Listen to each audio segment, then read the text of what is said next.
Débora vai falar mais sobre colesterol na modulação da expressão de resistência a múltiplas drogas. Sobre isso a gente mudou para um outro tema. Pode?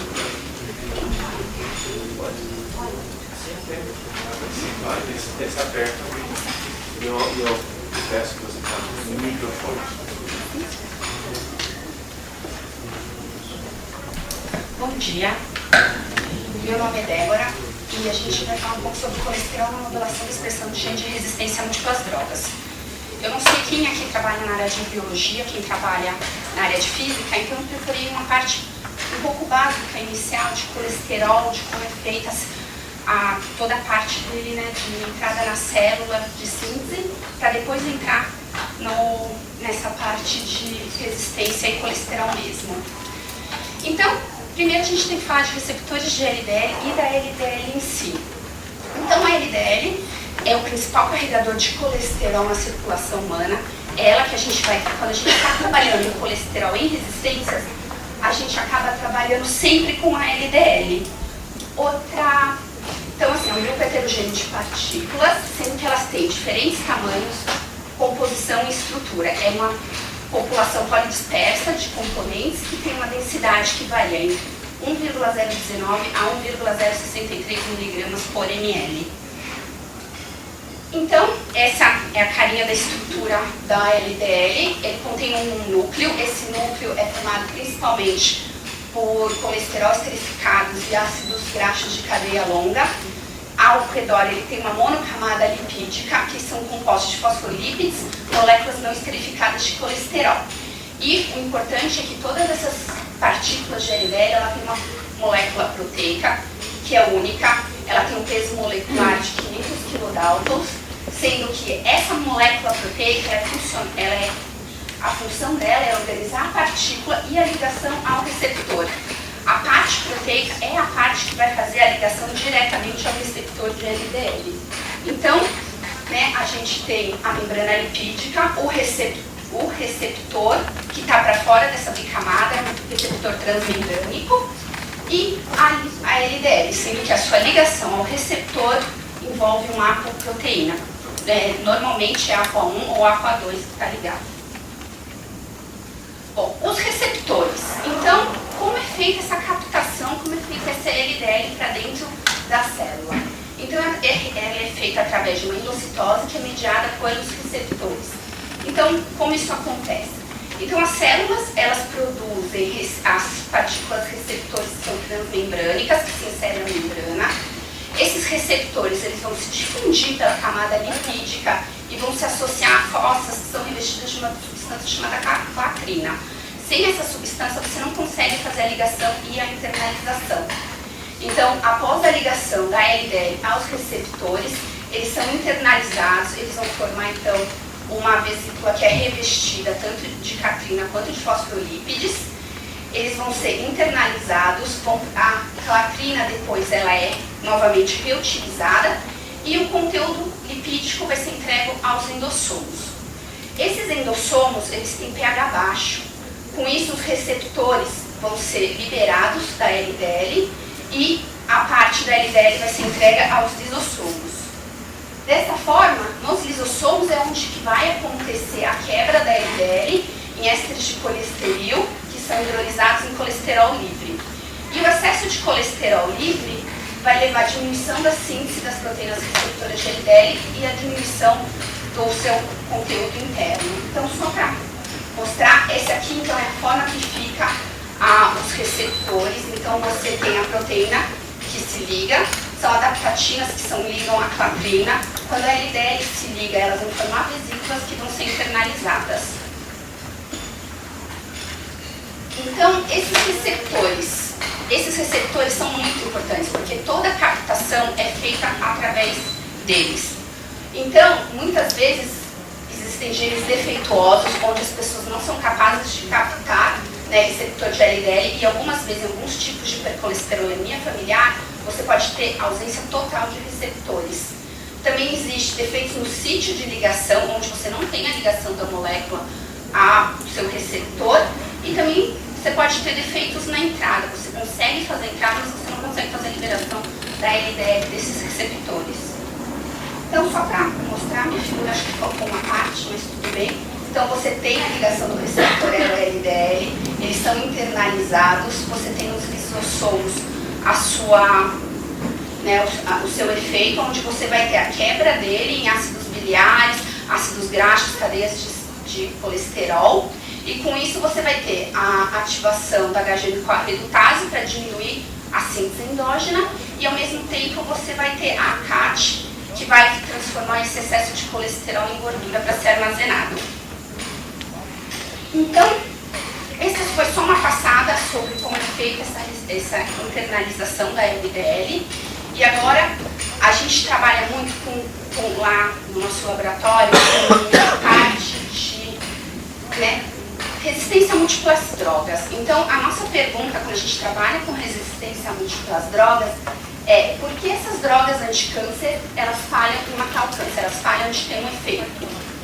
Então, são drogas, normalmente são quimioterápicos, que são administrados sistematicamente, sendo que essa administração varia de indivíduo para indivíduo na sua absorção, no metabolismo, e eles têm que ser entregues para ter o seu efeito específico em tecidos específicos, o que também tem uma variação entre indivíduos. E essas variações são explicadas em grandes partes por quantidade de ativação dessas proteínas transportadoras de drogas. Então, outro problema de por que você não consegue, você falha em matar o câncer é porque parte desses tumores, eles estão em tecidos que é de difícil localização para essas drogas. Então, eles estão em ambientes em que a droga não consegue ter o seu acesso. Pode ser por causa de alteração de pressão hidrostática do tecido ou então a vascularização. Você vai ter uma vascularização alterada e dessa forma você não vai ter a parte de chegada mesmo das drogas no tecido. Então, quando a gente fala em estudo de resistência a múltiplas drogas em câncer, a gente está falando em resistência celular, a gente está trabalhando com a genética do câncer. E por que essas alterações genéticas acontecem? Elas têm 2 horas para acontecer. Pré-tratamento, são casos de pessoas que já têm uma resistência intrínseca, ou então, em muitos casos, a própria quimioterapia, a quimioterapia é extremamente tóxica, e ela leva a alterações genéticas que fazem com que essa célula seja selecionada para evitar com que você consiga matar. Então, você tem algumas alterações, algumas mudanças de expressão gênica, que dessa forma você acaba não tendo a morte celular. Então, outras formas de resistência de drogas em câncer é a diminuição também da absorção dessas drogas. Muitas dessas drogas são solúveis em água e requerem transporte ativo para entrar nas células. Então, principalmente essas drogas de transporte interno também está relacionado à resistência. Outros mecanismos estão principalmente também alteração de morte celular, alteração de apoptose. Então, todos eles estão ligados na parte de genética. E o que a gente trabalha mais, que é uma causa muito forte dessas resistências, é o aumento do fluxo de drogas hidrofóbicas. Essas drogas hidrofóbicas, elas são retiradas de forma dependente de energia, sendo que elas entram por difusão através da membrana plasmática e são retiradas por sistemas de bomba de exclusão de drogas. Então, o principal que a gente trabalha quando a gente está falando em resistência a múltiplas drogas são em sistemas de retirada de quimioterápicos. Isso são feitos principalmente pelos transportadores ABC. As transportadores ABC, que é o clássico sistema de mecanismo de resistência a múltiplas drogas, são proteínas que são conservadas, que elas translocam solúvel de dentro para fora da célula. Dessa forma, o conteúdo intracelular jamais vai ter uma concentração de quimioterápico suficiente para matar as células. Então, ela sempre se mantém em níveis subtóxicos. Dessa forma, a célula acaba não morrendo. Então, é uma família muito variada, ela contém de 48 genes, 48 famílias que são descritas até ao momento. Já foram descritas mais 7, agora recentemente. E elas são divididas em 7 subfamílias, que é nomeada de A a G. E o principal problema delas é que elas translocam vários substratos. Não é sempre o mesmo. Então, elas têm uma capacidade de Com isso, se você deu uma droga, como doxorubicina, que é uma linha de classe de tratamento, ao mesmo tempo ela também acaba se tornando resistente à doxorubicina, que seria outra linha de tratamento. E essa ligação cruzada de drogas é o grande problema dessas proteínas. E o outro problema é que ela é fisiologicamente encontrada no organismo. Ela tem uma função fisiológica ativa, funcional e importante. Ela está ligada desde a detoxificação de xenobióticos ingeridos pelo organismo até de manter o transporte de colesterol biliar. Então as funções dela são variadas e não existe uma forma de você fazer isso direcionadamente. Então, aqui tem são alguns tumores, né, alguns tecidos. São as principais drogas que trabalham, que a P-glicoproteína MDR1 é a mais estudada, é a que se sabe mais sobre ela. A MRP1 e a MRP2 são as segundas drogas, que elas estão ligadas também ao transporte de colesterol. A gente já viu que elas têm uma ligação muito forte. E a BCRP, que a gente ainda está começando a estudar, não se sabe muito sobre ela e colesterol, mas ela tem a sua função que vai desde barreira hematoencefálica até em placenta de útero gravídico. Então, aqui é um diagrama, não sei se está muito bom, mas de como é feita a administração, de como essas proteínas podem estar agindo. Então, quando você toma uma administração oral ou aerosol, você vai ter inicialmente, né, pela oral, você vai ter a sua entrada no trato gastrointestinal e aqui você já tem 3 proteínas ABC interagindo, não permitindo a entrada completa desses compostos. Quando ele vai do trato gastrointestinal para o sangue, existe já uma gama muito grande de proteínas. Então a dose inicial tomada, quando ela chega no sangue, e principalmente no tecido de interesse, ela já tem níveis muito mais baixos do que aquele que foi dado inicialmente. Então, o mesmo é dado para o aerosol, existem em todas essas sistemas de passagem, formas de bloqueio para evitar a citotoxicidade da célula desnecessária. Então, os transportadores ABC, eles têm principalmente, ele é formado por um domínio de ligação de ATP, ele é dependente de energia e é uma proteína funcional transmembrânica que tem tanto a parte interna quanto a externa e dividida em 7 subfamílias. Então aqui seria o desenho esquemático por cristolografia dessa proteína. Então tem uma região que fica na membrana plasmática, a região interna, que é a região principalmente de captação da droga e de transporte de ATP, e a parte externa, que é onde ela faz a remoção. Então, né, uma das coisas principais dela é que elas limitam realmente essa penetração de toxinas nas estruturas vitais. Esse é um ponto muito importante, ela tem uma função fisiológica muito importante. Então, eu vou falar de algumas principais classes, porque elas são as que a gente estuda no nosso laboratório e é que elas são as mais estudadas. Recentemente, as outras resistências a múltiplas drogas passaram a ser estudadas, mas ainda é tudo muito inicial, ainda não se sabe muito quais são os passos dela. Então, a BCA1, todas elas têm nomenclatura ABCD, ela é uma subfamília que dentro da família existem mais 12 transportadores. Eles são 2 subgrupos, né, divididos pela filogenética, principalmente pela estrutura do INCO, que faz essa expressão gênica. Então, um grupo consiste em 7 genes, o outro grupo em 5 genes. E essa proteína está ligada a desordens do transporte de colesterol e biossíntese de HDL.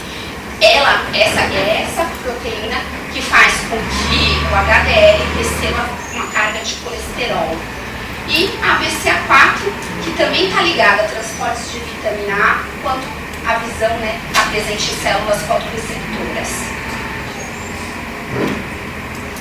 Então a MDR, essa é a P-glicoproteína, é a proteína mais estudada, é a proteína que todo mundo está estudando, inclusive eu. Então elas são feitas por full transporter, quando elas não precisam ser dimerizadas, elas são formadas prontas, então são 4 famílias, 4 subclasses que já são formadas prontas e 4 que eles chamam de half transport, são meio transportadores, eles precisam sofrer dimerização na membrana para poder ter o seu efeito.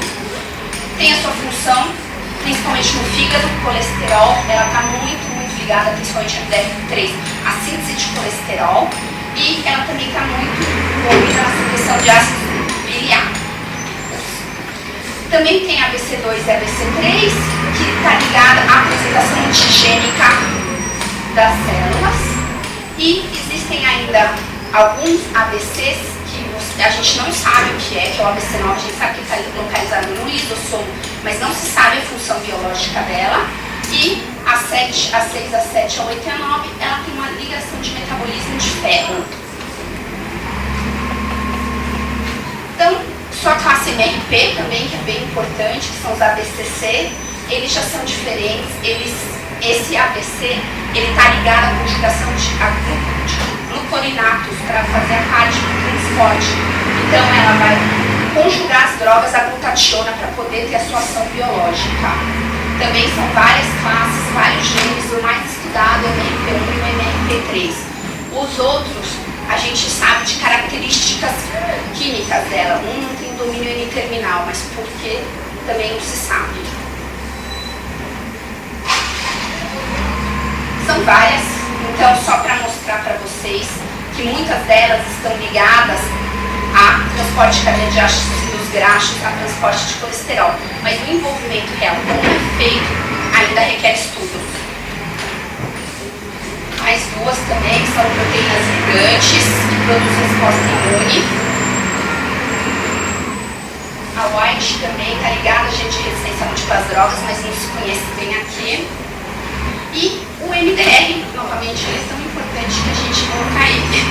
Ele foi isolado inicialmente pelas células de ovário de hamster chinês. Ele está localizado no braço longo do cromossomo 7, sendo que é uma bomba de cátions orgânicos.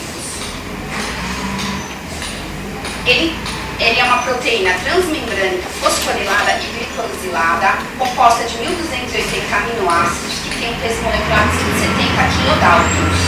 E ele é formado por sequências simétricas e homólogas. Então essa é a estrutura dele, né? Também tem uma região ATP, uma região intramembrana e uma região extramembrana. Então também várias funções fisiológicas conhecidas já. E o que caracteriza essas proteínas? Elas têm diferentes substratos. Uma vez que você atinge a resistência a um único substrato, você tem a todos eles da mesma forma. Então, antraciclinas, ao mesmo tempo, você tem a resistência com filotoxinas, ataxanos, alcaloides de vinca. Então, essa é a grande questão dessas moléculas. Qual é o mecanismo de ação? Ainda tem muitos estudos a respeito disso e existem 3 teorias. Para cada uma das teorias existem as suas provas e acredita-se que elas fazem essas 3 funções. Um dos mecanismos de ação é a função bomba, realmente a retirada do meio interno para o meio externo, que é feito principalmente para substratos, tanto anfipáticos quanto lipofílicos, e eles são removidos através de um canal que se forma entre as duas partes da molécula. Outro mecanismo de ação, que é um mecanismo de ação que tem sido estudado, mas que ainda não está muito claro, é o modelo que eles chamam de vacuum cleaner. Com isso, o que faz? Você faz o transporte de compostos tanto para dentro quanto para fora da membrana lipídica para o meio externo. Então, a substância tem que estar na membrana lipídica e não intracelular. E existe mais um modelo, que é o que eles chamam de free phase, em que as drogas vão para dentro e para fora da camada lipídica por difusão. Então, elas se difundem para essas proteínas plasmáticas, proteínas intramembral, e com isso ela é retirada. Os 3 modelos vêm sendo demonstrados que são utilizados para motivos diferentes. Então, como a gente inibe? Porque como ele é a principal questão para a quimioterapia, principal forma de resistência, como a gente liga, existem alguns inibidores. Mas quais são os problemas desses inibidores? É a citotoxicidade que ele causa. Por exemplo, em cães, a gente sabe que os cães coli, eles não têm essa proteína expressa de forma nenhuma, nenhum deles tem. E no momento em que você dá antiomítico para eles, eles morrem de citotoxicidade cerebral. Então, o problema de fazer o bloqueio é que ela tem que ser específica e único. Ele não pode ter sua difusão para outros modelos que não sejam câncer. Então, o que a gente gostaria? A gente tem aqui, né, na corrente sanguínea, você tem a entrada da citotóxica. Quando o MDR está ativo, você tem a sua retirada. O que a gente gostaria de, nas células só de câncer mesmo, conseguir fazer este bloqueio específico, sem ter a sua função fisiológica alterada. Então, o MRP que a gente também trabalha também funciona de uma forma muito parecida, também tem a sua homologia com o MDR, sendo que ele forma 3 sistemas na membrana. Eles formam, é diferente, ele não tem o sistema de vacuum cleaner, nem o sistema de flip-out, só mesmo pelo sistema de retirada por bomba. Também tem uma função fisiológica muito importante, encontrado em muitos tecidos, né? E o que acontece? A glutationa, ela interage com o BRP1 e ligando a compostos, aí sim você acaba tendo uma atividade. Então, quando é necessário, então, substrato, né, para o transporte, e tem que ser conjugada a glutationa para agir nesse transportador. Então, né, só para ver bem o substrato, age com a glutationa e consegue ser retirado. A NRP foi uma que eu considerei. A NRP ele não é de membrana, ele tem uma função de poro nuclear completamente desconhecida ainda. Ele foi visto em algumas linhagens de célula que tinham resistência, mas essa resistência não era nem MDR, nem MRP. Então, sabe que está localizado, né, no cromossomo 16, e é uma membrana de 110 kilodaltons. E ela não é dentro, né, dos transportadores, mas ela é chamada de Major Bolt Protein, que é o nome dessa proteína. São ribonucleoproteínas que ficam localizadas em vesículas citoplasmáticas e quando vai ser utilizada, elas são levadas para a membrana nuclear, formando um polo nuclear. Como isso acontece, desconhecido ainda. Então, também tem várias atividades. E aqui são os desenhos dela e fotografias do que está sendo feito. Depois desse artigo que foi lançado, ele não é novo, é um artigo antigo, de 1988. A LNP, mais nada foi descoberto, ele não conseguiu voltar a trabalhar com ela. Então, também tem vários substratos, né? Agora vamos entrar um pouquinho no colesterol, nesses genes de resistência. Por que a gente foi estudar resistência a múltiplas drogas? Isso aqui é uma curva de citotoxicidade feita com MTT. MTT é uma substância que, quando a célula está viva, ela faz uma translocação em mitocôndria e tem o composto processado. Com isso, pela quantidade de composto processado, a gente sabe, a gente dissolve e tem uma absorvância e consegue quantificar quanto tem células vivas. Então, o que nós fizemos? Nós fizemos uma separação de LDL. Toda vez que a gente acaba trabalhando com colesterol, a gente até trabalha com HDL, mas a gente sempre escolhe LDL. E a gente fez em uma linhagem de mieloma múltiplo, uma célula que ela é tumoral. Aqui, nessa curva, ela não apresenta o gene de resistência a múltiplas drogas, enquanto aqui ela apresenta o gene de resistência a múltiplas drogas. Nós usamos as concentrações de 0,85 miligramas por ml, 0,45 e 1,25. Por quê? Porque a concentração de 0,85 é a concentração fisiológica que está no sangue de pessoas normais. Então, o que a gente observa? Que ela, após, né, uma carga inicial dessa LDL, o controle não acontece nada, o controle é células mantidas em cultura sem tratamento, enquanto que você vai dando colesterol, LDL, a célula vai morrendo. Então ela tem uma carga citotóxica de LDL, após 48 horas você chega a ter 50% só de viabilidade, mas essa célula ela consegue, após 72 horas, voltar para a viabilidade inicial. Então ela consegue lidar com esse colesterol e dessa forma você acaba não tendo a morte celular após um período prolongado. Em compensação, quando a gente fez com as células de mieloma múltiplo que eram resistentes, a gente observa uma curva muito diferente. A gente viu que o controle não tinha morte celular, mas quando a gente dava a primeira dose de colesterol, que era LDL a 0,45 mg por ml, você já tinha uma morte acentuada a partir de 24 horas e essa célula não se recuperava. Ela ia tendo um declínio, sendo que ela não chegava a ter 60% de células viáveis após 72 horas.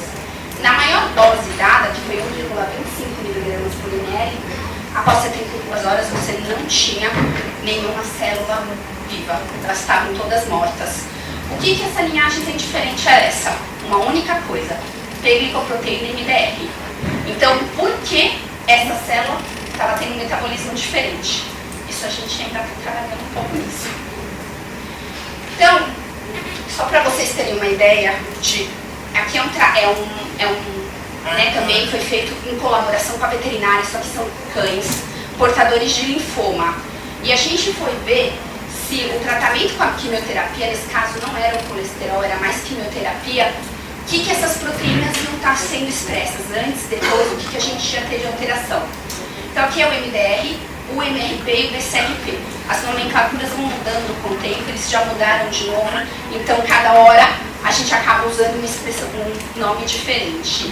Então, a gente não achou diferença nas expressões dos cães, tanto tratados com MDR, quanto os cães que tinham MDR, nem MRP, nem LRP. Mas quando a gente foi olhar o MRP, o que a gente viu? Primeira coisa, tinha uma alteração de idade. Quanto mais novo o cão, mais ele morria. Isso significativo. Por quê? Também não temos resposta. E outra coisa, tinha uma alteração no tempo de sobrevida e remissão. Os cães que apresentavam MRP conseguiam sobreviver e sobreviver sem a volta do câncer por um período maior de tempo. Esse estudo, a gente foi olhar, os cães, foi feito estudos comparativos, e aí a gente foi ver os cães um por um. Então, sempre o MRP, porque os outros a gente não achou variação. Então, o que a gente achou? Nesses cães, olhando para foram feitos 25 cães com informação difícil conseguir o tratamento. Então, o que a gente achou aqui? Os cães que tinham ao diagnóstico baixo MRP, que aconteceu em 4 casos, eles praticamente não tinham uma expressão quando comparado a cães normais. Eles morriam antes. Eles tinham uma sobrevida que não chegava nem a 2 meses. Aí a gente tem aqui 2 teorias. Uma das teorias, porque eles estão morrendo antes, porque a droga foi citotóxica. Então, ele não morreu em decorrência ao linfoma, ele morreu em decorrência à droga, porque eles não eram capazes de fazer a excreção dessa droga. E a segunda teoria é que ele tem alguma mutação, alguma outra alteração não estudada pela gente. A gente acredita que ele tenha algum promotor mutado, a gente está sequenciando esses animais. Tem que ser o mesmo tipo de cão, Os cães com linfoma, eles são um grupo mais ou menos heterogêneo, porque eles são separados por um único tipo de linfoma. Então, é linfoma não Hodgkin de células B. Então, a gente concentra a doença. E como controle, a gente pegou cães que foram atropelados e que chegaram mortos e a gente teve tempo de retirar os linfonodos antes deles se deteriorarem. Então, a gente fez o acompanhamento em relação à expressão. E uma das coisas que a gente achou muito estranho, principalmente nesse estudo, 100% dos cães estudados, ao diagnóstico, já expressavam os genes de resistência. Os únicos cães que expressavam baixos foram esses 4, e todos eles tiveram uma modulação negativa. Eles, após o tratamento de quimioterapia, eles passaram a expressar menos. Não chegou, mostrou uma tendência, a gente tem que aumentar o N para comprovar, e a gente não explica. A gente acha que eles morrem, esses cães eles morrem muito rapidamente, eles não conseguem sobreviver 1 ano. E a quimioterapia é muito agressiva, a quimioterapia humana não é específico para câncer, dá doxorubicina, esquema humano neles. Oi? Só um minutinho. A característica desses animais, por exemplo, quais são as raças aí dentro também? Então, são raças mistas. Pode estar aí o problema? Não, porque foram excluídos colis, coli não apresenta MDR, e foram excluídos boxers, porque boxer também tem uma mutação pontual de MDR. Os outros cães, todos eles, teoricamente, apresentam. Esses 4 cães são, um deles, se eu não me engano, é um cocker, é um pastor alemão e 2 de raça não definida. E a gente tem que fazer um estudo, agora a gente está montando um estudo de expressão gênica mesmo, porque a gente tem quase certeza que é uma mutação pontual em promotor e MRP, que não está descrito nem em humanos, nem em cachorro, nem em nada. Com isso, o que a gente já foi fazer? Fomos ver nossos pacientes com linfoma. A gente tem um grupo muito grande de pacientes com linfoma em estudo. Mas a gente ainda não tem um apanhado geral de dados. O que a gente sabe de pacientes com linfoma? Câncer em geral. O colesterol LDL deles é muito baixo ao diagnóstico. Eles chegam com colesterol extremamente baixo. Por quê? Consomem. Eles estão em multiplicação e eles precisam fazer membrana plasmática. E com o tratamento, o que a gente quer saber? Quanto tempo, com o tratamento, se esse colesterol se recupera? A gente já viu que a partir do 4 ciclo, que é o ciclo intermediário, e o que a gente está vendo? Na recidiva, se ele volta a ter baixa, ele não volta a ter baixa desse colesterol na recidiva. Então a gente está acompanhando, vai fazer um acompanhamento de 5 anos, a gente está no ano 3. A gente vai ver a expressão desses genes no tecido, e a gente tem que fazer pelo menos 5 anos, a gente não pode agora demonstrar, mas a gente sabe que quem tem maior expressão de MDR está com melhor sobrevida inicialmente. Aí essa MDR não isola. Oi, desculpa? Aí, você isolou. Eu não estou. Aí, nesse caso, você isolou essa MDR. É que leva onde? Então, esse aqui não foi isolado, foi feito de linfonodos de cães. Ah, tá. É, porque os cães, o linfoma está, né, restrito ao linfonodo e foi feito então uma punção aspirativa por agulha fina. E esse material foi inteiro processado para manter a estabilidade, tanto do DNA quanto do RNA. A gente criou o RNA para ver a expressão gênica e o DNA para a gente correr atrás de mutações e alterações. O que a gente já viu nesse estudo? MDR, mesmo sendo funcionante, a gente tem diferentes graus. A gente tem cães que expressou o diagnóstico, isso aqui é uma relação comparativa aos normais, 0,57. Enquanto tem cães que expressaram 41,93. Então a gente tem cães que têm diminuído em relação ao controle em cães super expressos. O que a gente já observou? Existem polimorfismos desses genes. A gente em humanos estuda 5, então eles não está descrito. E esses polimorfismos estão ligados ao promotor e à expressão. É isso que a gente tem que agora trabalhar no nosso caso. Então, a gente fez um outro trabalho, esse trabalho foi colesterol em linhagem celular, em que a gente queria analisar os genes de resistência a múltiplas órgãos, tanto o MDR1 quanto o MRP1 quanto o LRP, em células de sarcomoterino, que eram resistentes à doxorubicina. Essa resistência à doxorubicina é causada especificamente pelo MDR1, mas essa linhagem a gente viu que ela expressa tanto o MRP quanto o LRP. E a gente queria tratar elas com lipoproteínas, não só com LDL nesse caso. A gente tratou com LDL, HDL, a gente tratou com simvastatina para retirada de colesterol e beta-metilciclodestrina, que também faz uma lavagem de colesterol da membrana.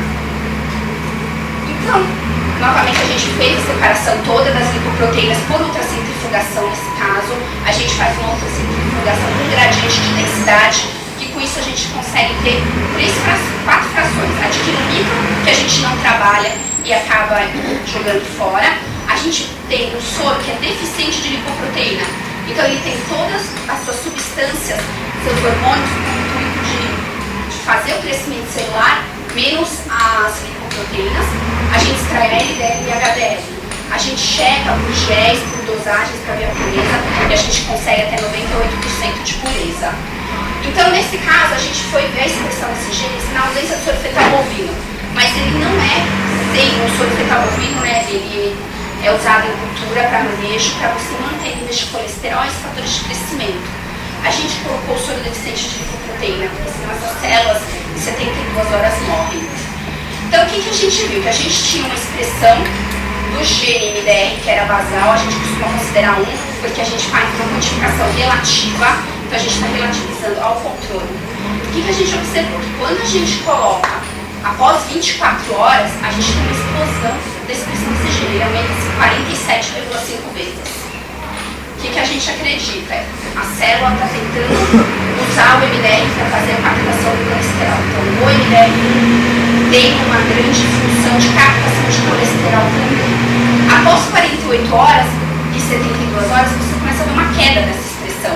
Então, essa expressão chega a 15 vezes de aumento, e após 72 horas, ela está em níveis basais normalmente.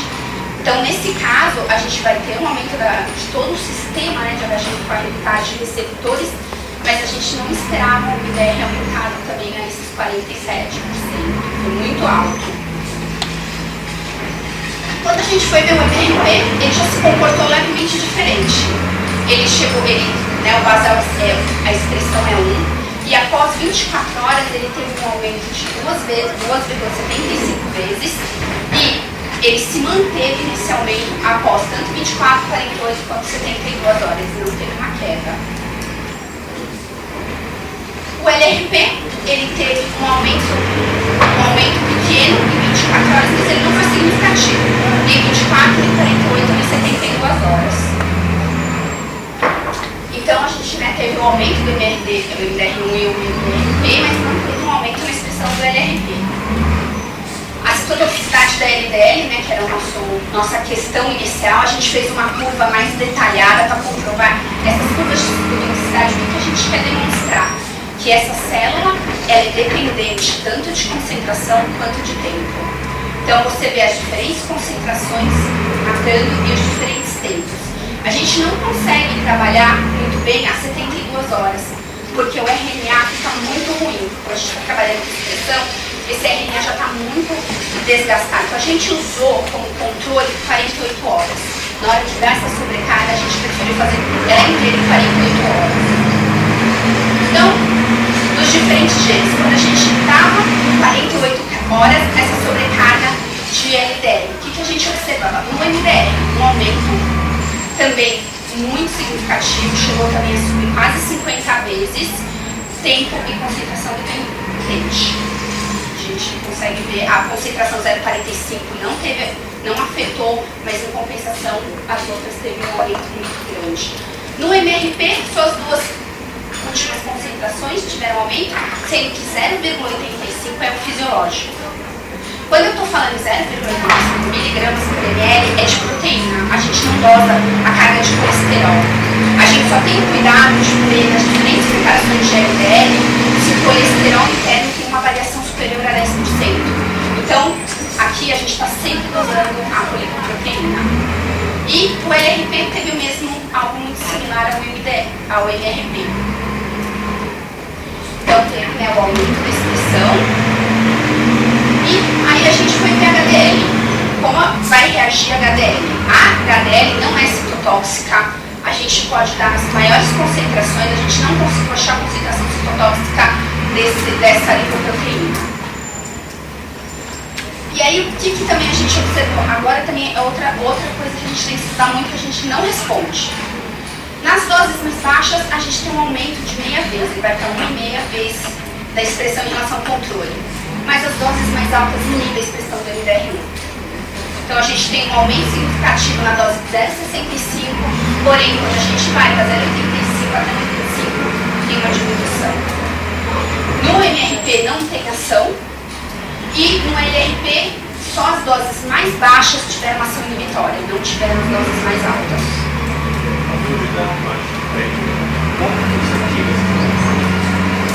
Então é feito com um PCR em tempo real, onde a gente faz uma relativização.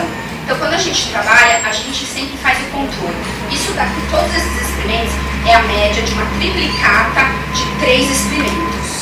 Então a gente sempre normatiza que o controle, ele sobe pelo real-time. O real-time a gente analisa, né, a curva de subida da PCR em relação ao tempo.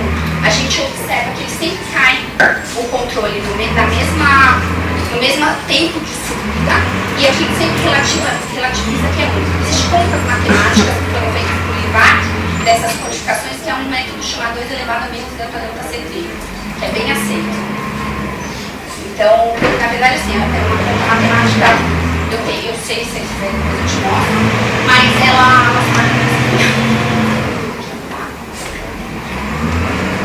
Então, a HDL teve, né, no MDR, então, inicialmente um aumento e depois uma queda. Enquanto nós vamos ver a proteína, porque eu estou tendo uma alteração de expressão, mas essa expressão está se demonstrando na proteína, a gente não sabe. Então, foi feita citometria de fluxo. Citometria de fluxo é uma técnica onde a gente consegue ligar um anticorpo específico a uma proteína. Nesse caso, a gente só fez com o MDR1 porque é o único que existe um anticorpo monoclonal específico, e ele é ligado ao fluorófilo. E com isso a gente passa num leitor a laser e a gente consegue fazer com que eles dê pra gente o grau de expressão. Nesse caso também a gente fez uma relativização, porque o que importava pra gente é ver o controle versus o tratado, se essas proteínas iam ser alteradas. Então, em roxo é o controle. A gente tem uma expressão baixa e quando a gente trata ela com LDL 0,45 mg, a gente tem um andamento desse gráfico, desse dot plot. Com isso a gente está demonstrando que o tratamento com HDL 0,45, da LDL 0,45 mg é realmente também, além do efeito de expressão gênica, também tem um efeito na proteína. E o mesmo se repete quando é feito a 0,85. Para fazer esses experimentos, a gente precisa de muita célula. Toda vez que a gente precisa de um número muito grande de célula, a gente trabalha com mais meio de cultura. Extrair LDL não é fácil. É um processo demorado. Ela fica viável uma semana. Não dá para fazer pools muito grandes porque ela oxida. A gente precisa garantir que ela não teve alteração. Então a gente não consegue fazer nas concentrações maiores, porque o volume de meio e o volume de LDL que eu vou usar para manter esse meio é inviável para a gente estar trabalhando. E aí, o que a gente não esperava, porque a gente tem na expressão gênica que ele é dose dependente. Mas quando a gente observa a 0,45 e o 0,85 mg entre eles não tem diferença. Teve uma saturação da quantidade de proteína, independente se você tem um aumento da expressão gênica, a proteína não se traduz nesse aumento. O mesmo com o HDL, também nas diferentes concentrações, e a gente observa o mesmo quando você vê a ligação entre as diferentes concentrações entre elas. E aí, o que a gente concluiu? Que a LDL e a HDL, elas modulam essa expressão desses genes, LDL1, LRP1 e LRP. Só que o papel fisiológico e patofisiológico não é conhecido ainda. Eu fui em toda a literatura, eu vi ainda o que saiu desse ano, e eles sabem que o efeito do colesterol celular altera tanto a localização da PGP, ela muda de áreas solúveis de membrana para áreas insolúveis de membrana e altera a permeabilidade. Como? Não se sabe, e por que não se sabe. E eles queriam falar. É um grupo muito grande, muitas pessoas envolvidas, principalmente quem fez essa tese foi a Andrea, e nós também fazemos parte aqui do Instituto Nacional de Ciência e Tecnologia de Fluidos Complexos. Obrigada.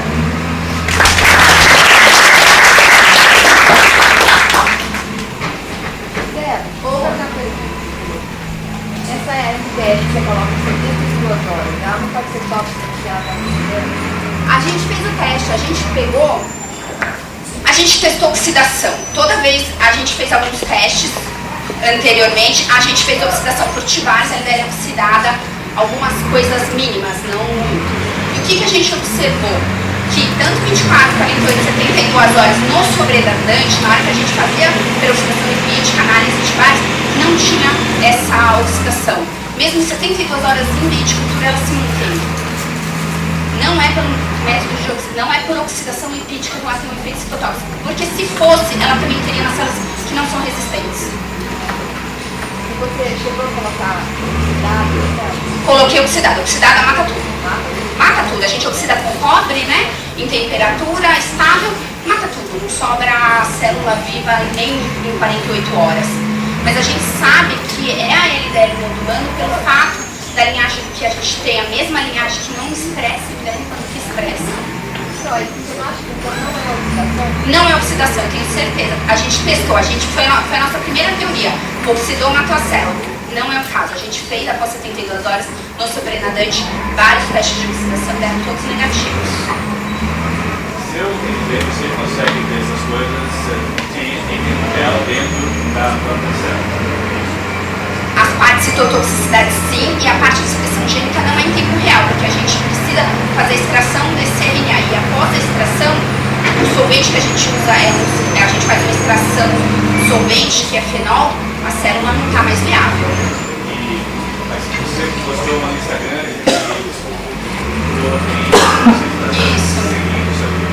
Essas proteínas você consegue descansar, purificar e ter elas só elas ou Sim, a gente consegue fazer, porque como elas estão na membrana, existem algumas técnicas em que a gente faz a separação da membrana plasmática do resto dessas proteínas e com isso a gente estuda a localização celular. O que está sendo visto agora? O último trabalho que foi lançado agora, o que eles fizeram?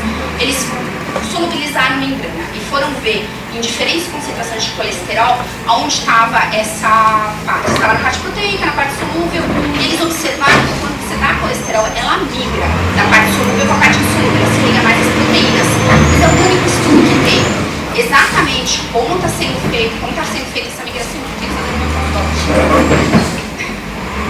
mais dúvidas? Você um dado interessante, falando da diminuição dos líquidos na situação de câncer.